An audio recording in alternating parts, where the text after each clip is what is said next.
Olá, estudantes da terceira série do ensino médio. Nesse vídeo vamos falar sobre cone, mais especificamente sobre o volume. Vamos aprofundar um pouquinho mais do nosso estudo de volume. Eu sou o professor Tony, trabalho no Colégio Estadual do Paraná, aqui em Curitiba.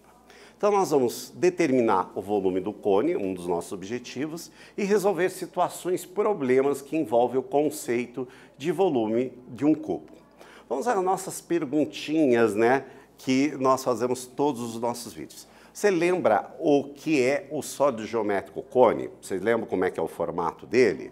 Como é que calcula o volume de um cone? Onde que a gente pode aplicar esse conceito do volume de um cone? Sempre umas perguntas. Professor, mas por que essas perguntas? Exatamente para a gente já começar a rememorar como que é cada um dos conceitos que a gente vai trabalhar hoje. Bem, respondendo a primeira, né? Lembrando, o cone tem um formato exatamente de um sólido em revolução. Que sólido em revolução é esse? De um triângulo, né? O triângulo gira em torno de um eixo, nesse caso aqui representado um sólido, um cone reto, né? Ele vai girar em torno desse eixo e a rotação dele vai formar exatamente o nosso sólido geométrico de revolução, que nós chamamos de cone. Essa figurinha aqui, esse formato desse nosso sólido, é um sólido bastante conhecido por nós, né? Que é, por exemplo, a casquinha de sorvete, né?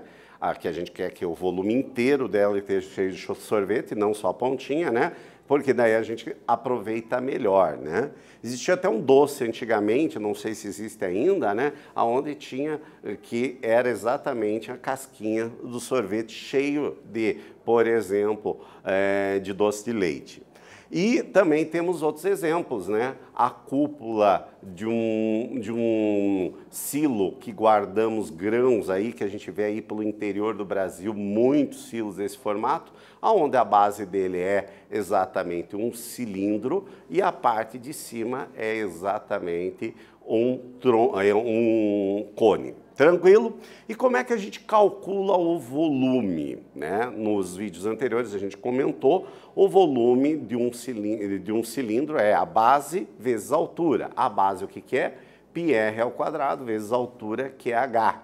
No caso do nosso cone, ele vai corresponder a 1/3 deste volume. Ou seja, o volume é 1/3 da área da base. Quem é a base nossa? É exatamente um círculo. O círculo é o quê? πr ao quadrado vezes a altura. Então, esta é a nossa formulazinha. Então, quando eu faço as perguntas, é exatamente para vocês já irem rememorando todos esses conceitos que a gente está conversando, que são conceitos fundamentais para a gente organizar o nosso raciocínio. E quando eu faço as perguntas e vocês já conseguem responder mentalmente, quer dizer que vocês estão preparados para resolver os exercícios que vão envolver esses conceitos. Então, a gente tem que lembrar, aqui, relembrando, né, que aqui nós vamos ter o nosso raio, né?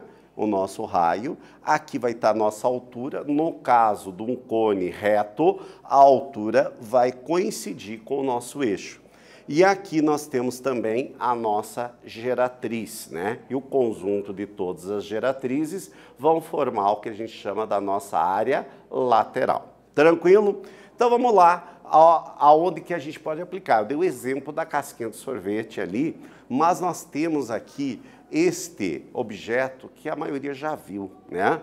Ou se não viu ao vivo, sempre vê nos filmes, na televisão, que é a ampulheta, né? Que é um dos primeiros instrumentos criados exatamente para medir tempo. E como é que é a ampulheta? A ampulheta normalmente ela é vidro, né? E aonde ela é composta de 2 cilindros, de 2 cones, que eles são unidos exatamente pelo seu vértice.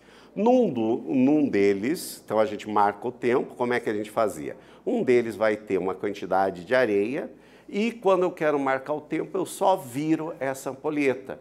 E a areia que está dentro dele vai vazando de um lado, ou seja, do cilindro superior, até o cilindro inferior e vai marcar um determinado tempo. Ela tem uma precisão grande? Não, mas como um dos instrumentos de pesquisa, de marcação de tempo inicial, é bastante interessante. Eu vejo alguns jogos de tabuleiro que se utilizam exatamente de uma ampulhetinha com esse conceito exatamente para marcar o tempo de jogada, o tempo de resposta que pode ser utilizado. A ampulheta foi criada por um monge francês, Louis Prat, que viveu no século VIII depois de Cristo, obviamente, para exatamente começar a ser marcado o tempo, porque antigamente nós não tínhamos o nosso relógio, né? Relógio de pulso, vocês sabem que uma das primeiras, talvez a história conta, né? Um dos primeiros a utilizar um relógio de pulso, que foi ele que pediu para o seu amigo fazer, né? O Cartier, que fez o relógio encomenda, do nosso brasileiro Santos Dumont, porque ele tinha dificuldade de ver aquele relógio que era utilizado, que era o relógio de bolso, né? Que é o vovô, a vovó, os mais antigos se utilizavam bastante. Voltou à moda nesses últimos tempos, muita gente ainda usa esse relógio de bolso, só que o Santos Dumont não gostava e pediu para o seu amigo Cartier fazer um relógio de pulso para ele, ou seja, tirar do bolso e colocar no pulso, que facilitava, por exemplo, para ele fazer lá os seus experimentos com os primeiros aviões, que é a sua grande marca para a humanidade do brasileiro, né? Então a ampulheta não é, como eu falei, não é um excelente, um bom marcador de tempo, mas foi um instrumento muito importante para a gente marcar uma determinada faixa de tempo para alguma tarefa que era necessária naquele momento. O intervalo era bom exatamente para marcar um intervalo de tempo, como o caso ali que eu falei dos jogos de tabuleiro, que eu vi em vários jogos de tabuleiro, é uma ampulhetinha exatamente para marcar o tempo. Vamos lá, com todos esses conceitos que conversamos até agora, para resolver alguns exercícios. Vamos lá. Determinar quantos centímetros cúbicos de areia comporta uma ampulheta formado por dois cones de revolução iguais, com eixos verticais e justapostos pelo vértice, que tem um pequeno orifício por onde escorre a areia. Suponha que o cone está cheio de areia. As dimensões estão representadas na figura abaixo. Então, na verdade, o cone que está cheio é um dos cones apenas, né? Porque daí, quando a gente vira, começa a marcar o tempo onde ele vai passar areia de um para outro. Olhando aqui na nossa figura, nós temos que os dois cones eles são iguais, né? E eles têm um diâmetro de 12 centímetros e a altura dos dois cones justapostos tem 30 centímetros. E é pedido exatamente para usar o valor de π 3,14. Tranquilo, gente? Então, o que eu quero saber? Vamos voltar aqui. Eu quero saber quantos centímetros cúbicos vai ter de areia. Vamos supor que a parte de baixo aqui tivesse cheia, totalmente cheia, e eu quero saber qual seria o volume dela. Se eu quiser marcar o tempo, era só virar ao contrário e começar a marcar. Mas qual seria o volume? Como é que a gente calculou o volume mesmo, que a gente relembrou agora? É a base, a área da base, vezes a altura, dividido por 3, que é 1/3 desse valor. Então, a área da base é o quê? πr ao quadrado vezes a altura, multiplicado por 1/3. Eu vou dar um tempinho para vocês resolverem e já voltamos a conferir o resultado dessa questão.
Então, galera, vamos lá, resolução. Nós temos aqui que o diâmetro vale 6 centímetros, portanto, o nosso raio vale 6.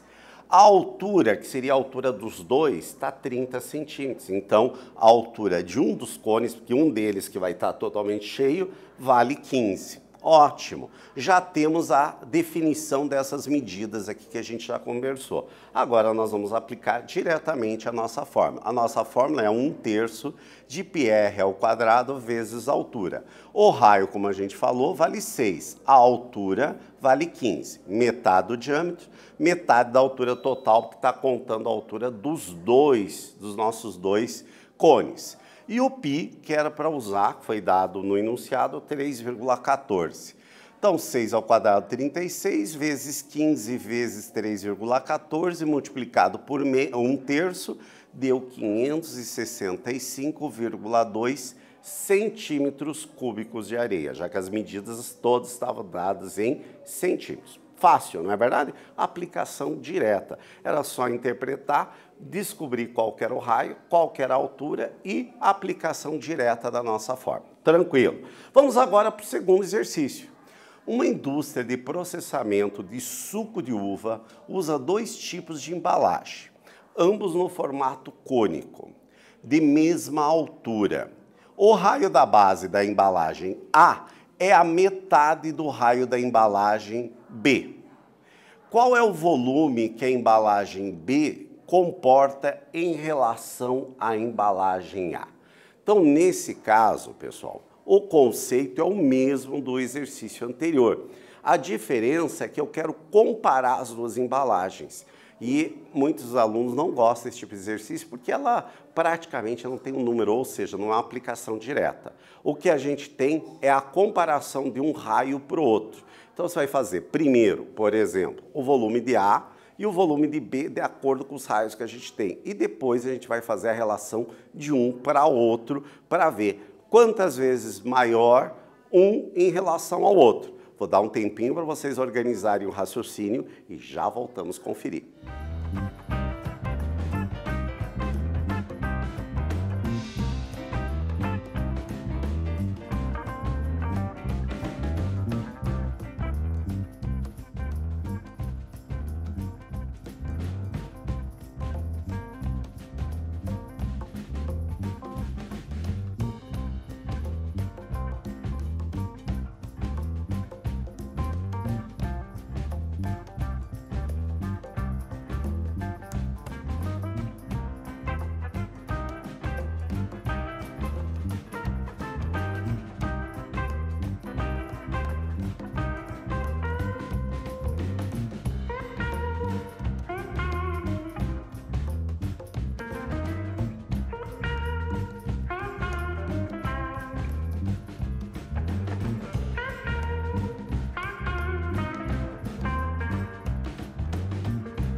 Então, galera, conseguiram resolver? Então vamos lá aos dados, né? Nós temos que o volume de B aqui, então nós temos aqui que a fórmula vai ser 1/3 de πr² vezes a altura. O raio, nós vamos dizer que é R. Agora, da embalagem A, o raio passa a ser a metade do raio da embalagem B, ou seja, R/2. Aqui é que tem que tomar cuidado, ó. R ao quadrado e o 2 também está ao quadrado, então 2 ao quadrado, 4. 4 vezes 3 vai virar 12. 1πr² altura. Ou seja, tem o volume A e o volume B agora. Agora eu quero saber a razão entre os dois volumes. A razão procurada é VB em relação a VA. É só ler o enunciado que a gente queria saber a relação entre o volume de B em relação a A. O volume de B é πr² H dividido por 2. O de A é πr² H sobre 12. Como é que a gente resolve isso? Repete o numerador vezes o inverso do denominador, 12 sobre πr² H. Esse daqui dá para cortar com esse, portanto, ficamos 12 dividido por 3, portanto, 12 dividido por 3, 4. Passamos o VA multiplicando, o volume de B vale 4 vezes o volume de A, que era exatamente a nossa resposta procurada. Agora vamos para o nosso último não, ainda tem um desafio para vocês, utilizando essa mesma informação que foi dado ali. Agora suponha que a embalagem A tem o dobro da embalagem B, o contrário. Determinar a razão entre o volume da embalagem B em relação ao volume da embalagem A. Vocês vão fazer, vão discutir com seus colegas, conversar com o seu professor e depois vocês compartilham essa resposta. É bem parecido com o que a gente fez. Tranquilo? Agora vamos para o terceiro exercício, ó. Uma casquinha de sorvete na forma de cone foi colocado num suporte que tem um formato de um cilindro, cujo raio da base e a altura vale 5 centímetros, conforme a nossa figura. Qual é o volume da casquinha que está no interior do cilindro em centímetros cúbicos? Usar o valor de π, 3,14. Então, observando aqui o desenho, nós só queremos saber o volume desse cone que está dentro do cilindro. Nós sabemos, então, que a altura vale 5 e o raio vale 5. Vou dar um tempinho para vocês resolverem e já voltamos a conferir.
E aí, galera, resolvido, né? Dei praticamente a resposta quando eu apontei os valores ali no nosso desenho. Então, portanto, nós temos que o raio vale 5 e a altura vale 5, vamos substituir na fórmula do volume do nosso cone. Então, π vale 3,14, o raio 5 ao quadrado e a altura 5. 5 ao quadrado, 25 vezes 5, 125 vezes 3,14 multiplicado por 1/3. Portanto, o volume deu 130,8 centímetros cúbicos, o volume que a gente estava procurando. Tranquilo? O que a gente viu hoje? Relembramos que o volume de um cone é 1/3 da área da base vezes a altura, ou seja, o volume é igual a 1/3 de πr ao quadrado vezes a altura. E resolvemos situações, problemas envolvendo exatamente o volume de um cone. Tranquilo? Espero que vocês tenham gostado e até breve, galera!